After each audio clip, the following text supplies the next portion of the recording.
Welcome back to America Votes 2024.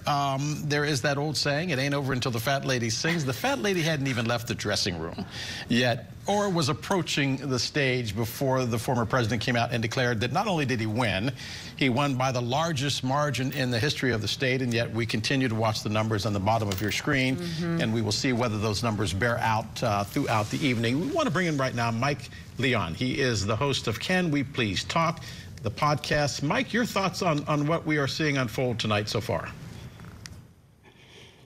Maritsa, good to be on with you guys. Forget about the fat lady. I just finished dinner like 30 minutes ago, and all of a sudden the projections come through.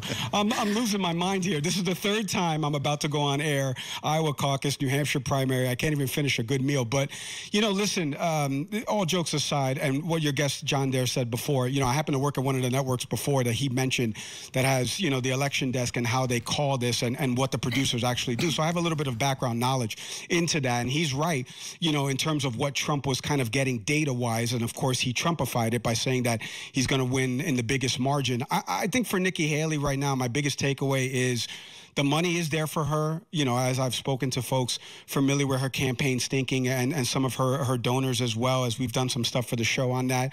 So she'll have the money. Her whole argument was college-educated, open primary crowds. I'll be able to at least siphon some of this vote. New Hampshire, she wasn't able to do it with over 40% undeclared in that state. Now she's moving to Super Tuesday. Let's say if she makes it to there, you got a couple of states, maybe Virginia, maybe like a Colorado. I just don't, the math's not mathing for her. And I'm not trying to be mean. We all want to see this democratic process play out. It's only been 3 states, but it's just not realistic for her right now. So she can't get upset about the question of will she stay in it, because look at what we're seeing right now play out from a Republican primary voter. Like you said earlier, Maritza, Republican primary voters are saying right now emphatically that they want Donald Trump to be their candidate.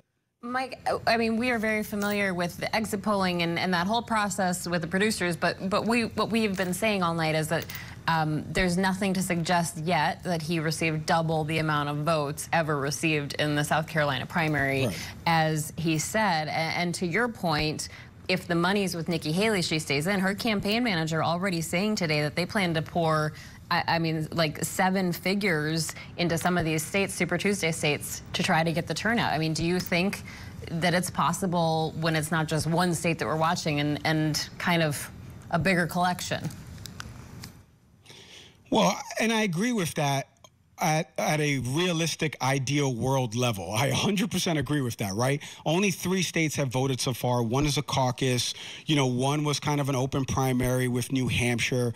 The problem has been for Nikki Haley has been the goalpost messaging moving. Let me explain what I mean by that.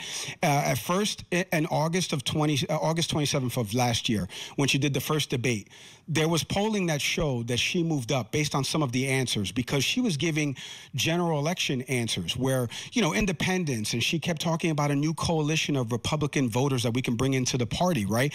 And so polling started to show that she was rising up. And she's always made the bones of like, there was 12 fellas left and I'm the only 1 more to go, right? But now over the last 2 months, as actual voters have gone to the ballot box, we've started to see her message shift, almost like a Bill Belichick tone, where we're on to New Hampshire, she loses there. We're on to South Carolina, she loses there before it's even 7:01. You know, so like, I just don't know realistically the conversation she's having behind closed doors with her donors to say, look, these are the actual states that, boots to the ground right now, we feel like we could beat Trump in. And don't forget, the former president has a lot of data from when he ran as president of the United States over 8 years in 2016 and 2020. So she's going up against, in essence, a machine in terms of all of this voter registration data. I want our audience to know what we're looking at. Those are live pictures coming from Nikki Haley's campaign headquarters. And Nikki Haley says she's not going anywhere. It doesn't look like her campaign supporters are going anywhere. But that being said, if Donald Trump is now making a pivot towards the general election than Joe Biden, then is it fair game to point out something that was said, I think it was just last night, in which he talked about African-American voters. I think we have the soundbite where he said that they're wearing his T-shirts because they have his mugshot on them, and you're shaking your head. You know exactly what I'm going to say. Do we have that bite? Can we play that? We don't. Okay. But basically what he said is they identify with me because I have been indicted. Your thoughts? Oh, Del, there's so much in that sentence. I mean, come on. You know, I'm a Puerto Rican kid from the Bronx. You can't play that with us. You know, like this is... The issue with Donald Trump is not placating to voters, because there are going to be a section of people that are going to say everything is politically motivated against him. Look at Fannie Willis. She's sleeping with the prosecutors. But so you're supposed to expand your base. Is that expanding the base of voters that in a general election is going to say, you know, I've got a binary choice here, Donald Trump or Joe Biden? Del, you beat me to the punch, my friend, because that's exactly the point. His message does not translate right now. Back to Maritza's point in the last segment. It's primary voters right now. They're getting up. They're putting the shoes on, 27-degree weather, cold weather in Iowa. They're going out to the ballot box, and they're voting for him. But will they turn out in the general, where we're seeing half of the, 40% of this country is moving towards registered as independents.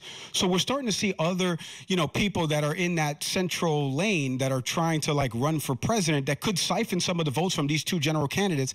And we've seen 60% of people saying they don't want this rematch. Right. I don't think his message plays to a general electorate. The question is, where do those votes fall? Yeah. Mike Leon, thanks for being with us tonight. Host of Can We Please Talk podcast. Mike, thanks for being with us. Once again, we follow the numbers on the bottom of your screen.